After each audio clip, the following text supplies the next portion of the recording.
विदेशी ये माहौल घुस गया है। ये लिव इन रिलेशन क्या है? गंदगी का खजाना, गंदगी का खजाना।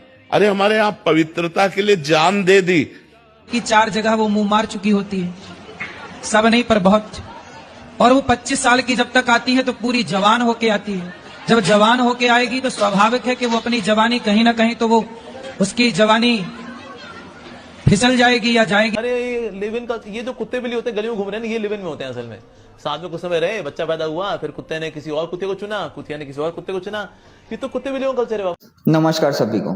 जैसा कि आपने सुना कि लिव इन जो कल्चर है वो विदेश से आया हुआ है, दूसरा कि वो कुत्ते बिल्लियों का कल्चर है, और अपने शरीर को बचाने के लिए कईयों ने तो जान दे दी। तो इन शॉर्ट ये है कि लिविंग कल्चर जो है वो बाहर से आया हुआ है। तो फिर हमारे शास्त्रों में तो ये सारी चीजें नहीं होनी चाहिए, लेकिन ये लोग जो शास्त्र पढ़ते हैं सबसे ज्यादा आपने देखा होगा कि भगवत पुराण की ही बातें करते थे, कृष्ण भगवान की बातें करते हैं। आगे की बातें मैं आपके तर्क पे छोड़ता हूँ। तो यह है श्रीमद् भागवत महापुराण, जिसका है प्रथम खंड, और यह है चतुर्थ स्कंद का 6ठा अध्याय। ब्रह्मादि देवताओं का कैलाश जाकर श्री महादेव जी को मनाना। अब वो किसके लिए, वो आप जाके खुद पढ़ लेना, तभी मजा आएगा और आप सवाल पूछ पाओगे। आप लोग इतने पढ़े लिखे हो, किसी की कुछ भी बात मान लेते हो, लेकिन उनसे सवाल तो पूछो। वहां उन्होंने अलका नाम की एक सूर्यमयपुरी और सौगंधिक वन देखा, जिसमें सर्वत्र सुगंध फैलाने वाले सौगंधिक नाम के कमल खिले हुए थे। उस नगर के बाहर की ओर नंदा और अलकनंदा नाम की 2 नदियां हैं। वे तीर्थपात श्रीहरि की चरण रज के संयोग से अत्यंत पवित्र हो गई हैं।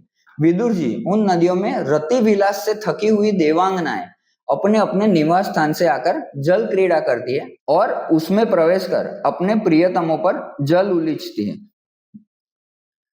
तो ये ब्रह्मादि देवता जब कैलाश पे जा रहे थे, बीच में अलकापुरी नगरी है, उसका वर्णन है। तो इसके बाद आते हैं हम ऋषि मुनि के बात पे। तो यह तृतीय स्कंद और जिसका है 23वां अध्याय, ठीक है, कदम और देवहूति का विहार।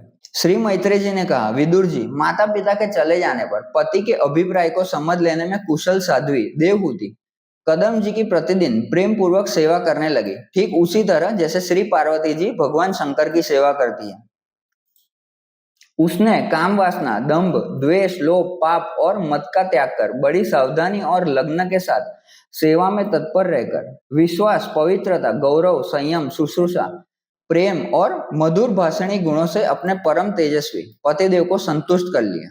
देवहूति समझती थी कि मेरे पतिदेव देव से भी बढ़कर है, इसलिए वह उनसे बड़ी बड़ी आशाएं रखकर उनकी सेवा में लगी रहती थी।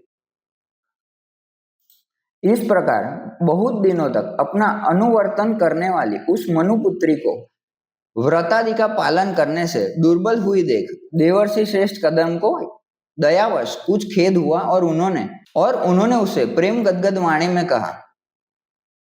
कदम जी बोले, मनुनंदिनी, तुमसे मेरा बड़ा आदर है। मैं तुम्हारी उत्तम सेवा और परम भक्ति से बहुत संतुष्ट हूँ। सभी देहधारियों को अपना शरीर बहुत प्रिय एवं आदर की वस्तु होता है, किंतु तुमने मेरी सेवा के आगे उसके क्षीण होने की भी कोई परवाह नहीं की। तो उन्होंने शरीर क्षीण कर दिया। और यहाँ पे बोलते हैं मनुनंदिनी, यत्त नार्यस्तु पूज्यन्ते तत्र रमन्ते देवता। तो ये मनुस्मृति की ही चीज है और यहाँ पे उनकी ही लड़की है, ठीक है। कदम जी के इस प्रकार कहने से अपने पतिदेव को संपूर्ण योग मार्ग और विद्याओं में कुशल जानकर उस अबला की सारी चिंता जाती रही। हम दोनों के समागम के लिए शास्त्र के अनुसार जो कर्तव्य हो उसका आप उपदेश दीजिए और उपटन, गंध, भोजन आदि उपयोगी सामग्रियां भी जुटा दीजिए, जिससे मिलन की इच्छा से अत्यंत दीन दुर्बल हुआ मेरा यह शरीर आपके अंग संग के योग्य हो जाए, क्योंकि आपकी ही बढ़ाई हुई काम वेदना से मैं पीड़ित हो रही हूँ। स्वामिन, इस कार्य के लिए एक उपयुक्त भवन तैयार हो जाए, इसका भी विचार कीजिए। कदम मुनि ने अपनी प्रिया की इच्छा पूर्ण करने के लिए उसी समय योग में स्थित होकर एक विमान रचा, जो इच्छा अनुसार सर्वत्र जा सकता था। ऐसे सुंदर घर को भी जब देवहूति ने बहुत प्रसन्न चित्त से नहीं देखा, तो सबके आंतरिक भाव को परख लेने वाले कदम जी ने स्वयं ही कहा, भीरू, तुम इन बिंदु सरोवर में स्नान करके विमान पर चढ़ जाओ। यह विष्णु भगवान का रचा हुआ तीर्थ मनुष्यों को सभी कामनाओं की प्राप्ति कराने वाला है। यह ऋषि मुनियों की बात है। कमल लोचना देवहूति ने अपने पति की बात मानकर सरस्वती के पवित्र जल से भरे हुए उस सरोवर में प्रवेश किया। उस समय वह बड़ी मैली कुचली साड़ी पहनी हुई थी। उसके सिर के बाल चिपक जाने से उनमें लटे पड़ी थी। शरीर में मैल जम गया था तथा स्तन कांतिहीन हो गए थे। सरोवर में गोता लगाने पर उसने उसके भीतर एक महल में 1000 कन्याएं देखी। वे सभी किशोर अवस्था की थी और उनके शरीरों से कमल सी गंध आती थी। देवहूति को देखते ही वे सब स्त्रियां सहसा खड़ी हो गई और हाथ जोड़कर कहने लगी, हम आपकी दासियां हैं, हमें आज्ञा दीजिए, आपकी क्या सेवा करें। तो अगर ऋषि की पत्नियां इतनी इंपॉर्टेंट है तो बाकी की लड़कियां क्यों इंपॉर्टेंट नहीं है। विदुर जी तब स्वामिनी को सम्मान देने वाली उन रमणियों ने बहुमूल्य मसालों तथा गंध आदि से मिश्रित जल के द्वारा मनस्वी ने देवहूति को स्नान कराया तथा उसे 2 नवीन और निर्मल वस्त्र पहनने को दिए। फिर उन्होंने ये बहुत मूल्य के बड़े सुंदर और कांतिमान आभूषण, सर्वगुण संपन्न भोजन और पीने के लिए अमृत के समान स्वादिष्ट आसव प्रस्तुत किए। विदुर जी जब देवहूति ने अपने प्रिय पतिदेव का स्मरण किया तो उन्होंने सहेलियों के सहित वहां पाया जहां प्रजापति कदम जी विराजमान थे। उस समय अपने को सहस्त्र सिंहों के सहित अपने प्राणनाथ के सामने देख और उसे उनके योग्य प्रभाव समझकर देवहूति को बड़ा विस्मय हुआ। शत्रु विजय विदुर जब कदम जी ने देखा कि देवहूति का शरीर स्नान करने से अत्यंत निर्मल हो गया है और विवाह काल से पूर्व उसका जैसा रूप था उसी रूप को पाकर वह अपूर्व शोभा से संपन्न हो गई। उसका सुंदर वक्षस्थल चोली से ढका हुआ है। हजारों विद्याधरिया उसकी सेवा में लगी हुई है तथा उसके शरीर पर बढ़िया बढ़िया वस्त्र शोभा पा रहे। तब उन्होंने बड़े प्रेम से उसे विमान पर चढ़ाया। उस समय अपनी प्रिया के प्रति अनुरक्त होने पर भी कदम जी की महिमा मन और इंद्रियों पर प्रभुता कम नहीं हुई। इस प्रकार महायोगी कदम जी यह सारा भूमंडल जो द्वीप वर्ष आदि की विचित्र रचना के कारण बड़ा आश्चर्यमय प्रतीत होता है, अपनी प्रिया को दिखाकर अपने आश्रम को लौट आए। फिर उन्होंने अपने को 9 रूपों में विभक्त कर रति सुख के लिए अत्यंत उत्सुक मनु कुमारी देवहूति को आनंदित करते हुए उसके साथ बहुत वर्षों तक विहार किया, किंतु उनका इतना लंबा समय एक मुहूर्त के समान बीत गया। उस विमान में रति सुख को बढ़ाने वाली बड़ी सुंदर सैया का आश्रय ले अपने परम रूपवान प्रियतम के साथ रहती हुई देवहूति को इतना काल कुछ भी न जान पड़ा। इस प्रकार उस कामासक्त दंपति को अपने योग बल से सैकड़ों वर्षों तक विहार करते हुए भी वह काल बहुत थोड़े समय के समान निकल गया।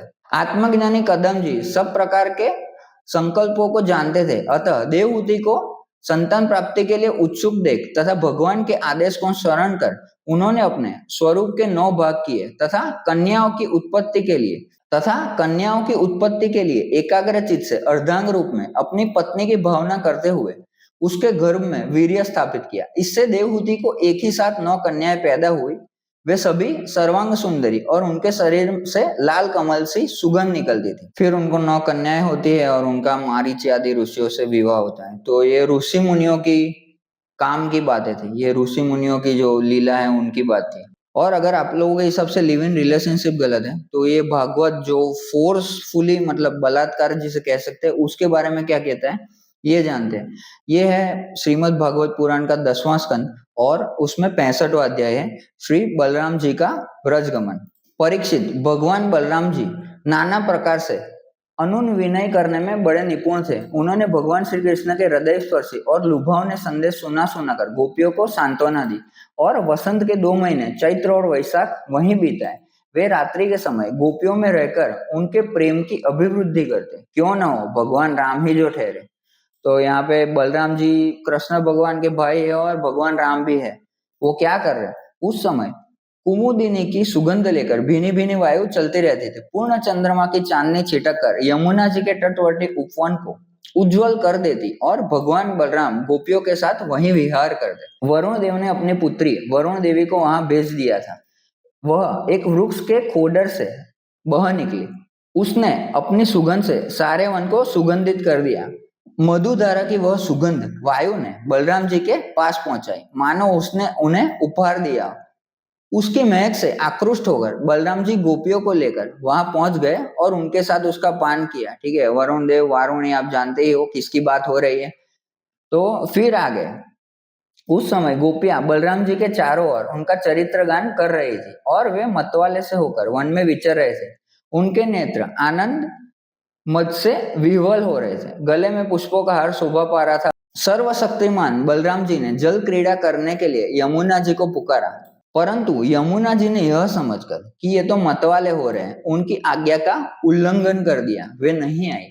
तब बलराम जी ने क्रोधपूर्वक अपने हल्की नोक से उन्हें खींचा और कहा, पापी ने यमुने, मेरे बुलाने पर भी तू मेरी आज्ञा का उल्लंघन करके यहाँ नहीं आ रही है, मेरा तिरस्कार कर रही है। देख, अब मैं तुझे मेरे स्वेच्छाचार का फल चखाता हूँ।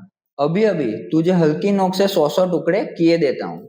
जब बलराम जी ने यमुना जी को इस प्रकार डांटा फटकारा, तब वे चकित और भयभीत होकर बलराम जी के चरणों पर गिर पड़ी और गिड़े गिड़ाकर प्रार्थना करने लगी। तो ये स्त्रियों की स्थिति है श्रीमद् भागवत महापुराण में, और यमुना जी की बलराम जी कर रहे हैं। आप लोग ये सब को बताते हो, यही पढ़ के तो सब समझाते हो ना लोगों को, तो ये खुद पढ़ते हो क्या? और ये जो गलत है तो फिर क्यों नहीं बोल रहे हो आप?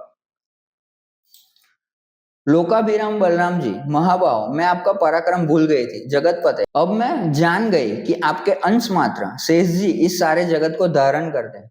भगवान, आप परम ऐश्वर्यशाली, आपके वास्तविक स्वरूप को न जानने के कारण ही मुझसे अपराध बन गया। सर्वस्वरूप भक्तवत्सल, मैं आपकी शरण में हूँ, आप मेरी भूल चूक क्षमा कीजिए, मुझे छोड़ दीजिए। तो जब सामने वाले के पास पावर होता है तो यहाँ पे स्त्रियों की ये स्थिति होती। अब यमुना जी की प्रार्थना स्वीकार करके भगवान बलराम जी ने उन्हें क्षमा कर दिया, और फिर जैसे गजराज हाथियों के साथ क्रीड़ा करता है, वैसे ही वे गोपियों के साथ जल क्रीड़ा करने लगे। जब वे यथेष्ट जल विहार करके यमुना जी से बाहर निकले, तब लक्ष्मी जी ने उन्हें नीलांबर बहुमूल्य आभूषण और सोने का सुंदर हार दिया। वे अंगराज लगाकर सुंदर आभूषणों से विभूषित होकर इस प्रकार शोभायमान हुए मानो इंद्र का श्वेत वर्ण ऐरावत हाथी हो।